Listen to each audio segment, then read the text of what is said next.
ঘন ঘন লোডশেডিং এবং বিদ্যুৎ বিভ্রাটে বিপর্যস্ত ব্রাহ্মণবাড়িয়ার কসবার জনজীবন। দিনে কয়েকবার লোডশেডিং হলেও সন্ধ্যার পরেই কয়েক গুণ বেড়ে যায়। এতে ব্যাহত হচ্ছে স্কুল কলেজ শিক্ষার্থীদের শিক্ষা কার্যক্রম। তীব্র গরমে হাসপাতালের অবস্থা ভয়াবহ। ডায়রিয়া এবং নিউমোনিয়া সহ বিভিন্ন রোগে আক্রান্ত হচ্ছে শিশু এবং বৃদ্ধরা। ব্রাহ্মণবাড়িয়ার আখাউড়া থেকে সাদ্দাম হোসেনের তথ্যছবিতে ইমরুল কায়েসের রিপোর্ট। তীব্র গরমের সঙ্গে ঘন ঘন লোডশেডিংয়ে বিপর্যস্ত ব্রাহ্মণবাড়িয়ার জনজীবন।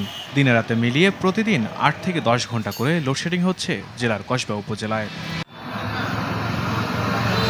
নগদের কাছে সব গ্রাহকই প্রিয়, তাই তো সারা দেশে ক্যাশ আউট চার্জ সবচেয়ে কম।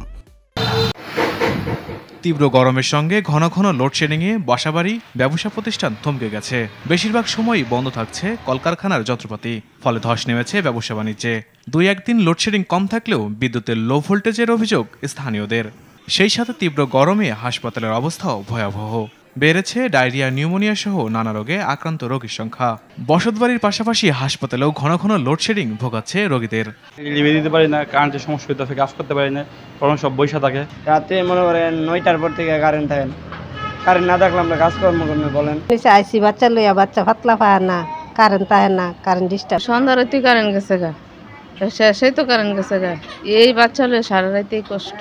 রুগী আসে যে সুস্থ হওয়ার জন্য, এরকম কি মশার কামড়ে আরো রোগীরা অসুস্থ হয়ে পড়ে যেতেছে। লোডশেডিং বাতি তো নাই, এখানে একটা বাতি আর ওই সারাটা রুমে ওই একটা বাতি, আর তো বাতি নাই।